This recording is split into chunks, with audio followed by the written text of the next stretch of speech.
Have you ever looked at a decision someone made, maybe a colleague, a politician, even a friend, and just froze? And you find yourself thinking, how could any human being possibly think that was a good idea? Right, that moment of just pure, baffling disbelief. Exactly. But here's the really uncomfortable part. Have you ever had that quiet, sinking feeling that sometimes that person is you? It's a humbling thought, isn't it? But it's the perfect place for us to start today. We're looking at a text that, it feels like a satire when you first read it. It really does. But by the time you put it down, you realize it's actually a pretty rigorous economic model. Yes. We are doing a deep dive into the basic laws of human stupidity by Carlo M. Cipolla. And the backstory here is just fantastic. It is. Cipolla was this Italian economic historian, very respected, and he wrote this, originally just for his friends. They called themselves the Mad Millers. A little private joke. It was supposed to be this limited edition pamphlet for his inner circle. Which is often where the best ideas come from, right? Yeah. When you stop trying to impress an academic board and just write what you think is true. And it didn't stay private. No, it exploded. It became an international bestseller because it just resonated so deeply with people. And that's the key. He isn't just calling people names, he is building a framework. He argues that stupidity is a fundamental force of nature, almost like gravity or entropy. And if you don't understand how it works, you're basically defenseless against it. So our mission today is to unpack his 5 laws. We're going to look at his 4 quadrants of human interaction, which is both hilarious and terrifying. At the same time. And ultimately, we want to figure out how to protect ourselves from what he calls the most dangerous force on Earth, irrational behavior. And maybe how to stop ourselves from adding to the problem. Exactly. So let's get into what Cipolla calls the technical interlude. He asks us to just, suppress our emotions for a second and look at this like a graph. Okay, so visualize this with us. It's a standard chart. You've got a horizontal line, the x-axis. Right. And a vertical line, the y-axis. The x-axis represents you, your personal gain or loss. Okay, so if I move to the right, I gain something. If I go left, I lose something. X is me. Correct. Your self-interest. Now, the vertical line, the y-axis, that represents the other, the person you're interacting with. So up is good for them, down is bad for them. Exactly. Up, they gain. Down, they lose. Simple enough. So every time I do anything, sign a contract, merge into traffic, we land somewhere on this grid. Precisely. And based on where that action lands, Cipolla divides all of humanity into 4 distinct categories. And this isn't personality, it's just the economic outcome. Okay. Let's start with the top right quadrant. This is where you take an action that benefits you, and it also benefits someone else. Win-win. The dream scenario. Cipolla calls this person intelligent. You get a plus, I get a plus. It's efficient, rational. It's what keeps society moving forward. Okay, but we don't always live there. What if I do something that benefits me, but it hurts you? So I get a plus, you get a minus, bottom right. Cipolla calls that the bandit. The bandit. Makes perfect sense. I steal your wallet, I gain cash, you lose cash. Exactly. A pure transfer of wealth. But it doesn't have to be, criminal. If you sell a car knowing the transmission is shot, You're a bandit. you're a bandit. You gain the money, the buyer lost the value. All right. Now, top left. I think this is where a lot of us can get into trouble. You do something that helps someone else, but you take a loss. Minus for you, plus for them. He calls this the helpless. Ouch. The hopeless. It's the person who gets taken advantage of. They create value for others, but they hurt themselves doing it. They volunteer for everything and burn out. They lend money that's never coming back. They're altruistic, maybe, but economically they're just losing. Yes, but now we get to the bottom left, the danger zone, The most critical quadrant. the stupid. By Cipolla's definition, a stupid person is someone who causes a loss to another person while getting no gain for themselves, Or even taking a loss themselves. or possibly even incurring a loss as well. So lose-lose. Or at best, lose nothing. Exactly, and this is the core insight. Stupidity in this model has zero to do with IQ or your education level. It is purely about the outcome. If you destroy value for someone else and get nothing out of it, that is a stupid action. That distinction is huge, because we usually think stupid means uneducated, but you could be a genius physicist and still operate in the stupid quadrant. Absolutely. Think about the person who starts a petty feud in a meeting that delays a critical project for weeks.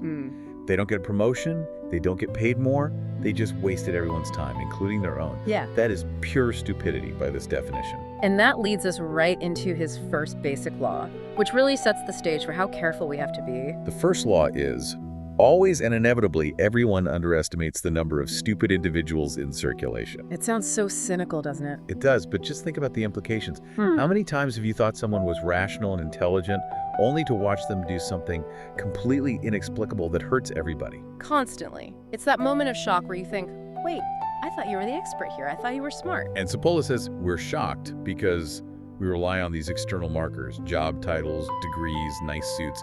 But the first law warns us, those things are irrelevant. So you can't screen for it with a resume. Not at all. And he doubles down on this with the second basic law. This one honestly went against everything I thought I knew. What is it? The probability that a certain person be stupid is independent of any other characteristic of that person. So it's not nurture, it's nature. That's his argument. He was very firm that it's a genetic trait distributed uniformly like blood type. There's just a fixed fraction of people, he calls it sigma, who are stupid. He actually talks about testing this at a university, right? It's anecdotal, but the way he lays it out is brilliant. It is. He says, okay, let's analyze the university. He started with the blue-collar workers, the maintenance staff. He found a certain fraction sigma were stupid. Okay, so you might think, well, maybe that's about poverty or lack of education. Right. So he moves up the ladder. He looks at the white-collar employees, the administrators, same fraction, sigma. He looks at the students, same fraction. Then he looks at the professors. Please tell me the professors did better. Nope. Same fraction of professors fell into this stupid quadrant. So he decides to go to the absolute elite, the Nobel laureates. The smartest people on Earth. And he found that the exact same fraction of Nobel laureates were stupid.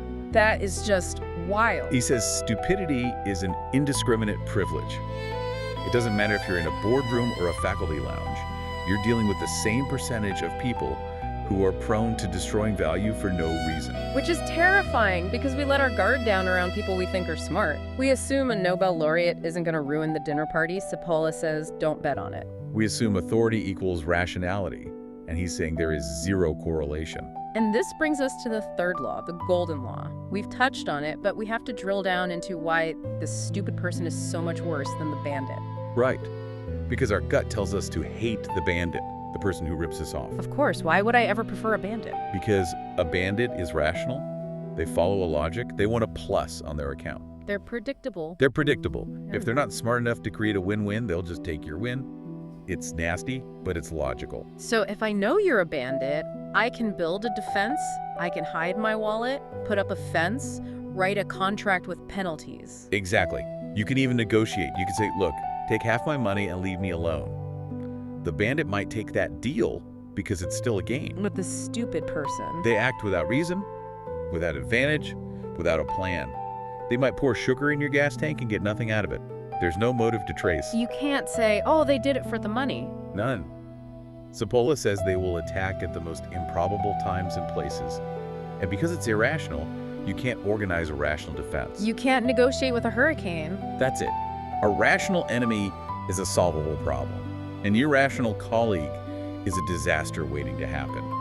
The unpredictability is their real weapon. Which leads right into the fourth basic law. This is where the rest of us, the intelligent, the helpless, even the bandits, get ourselves into deep trouble. Yes, the fourth law states, non-stupid people always underestimate the damaging power of stupid individuals. We just don't see it coming, or we think it won't be that bad.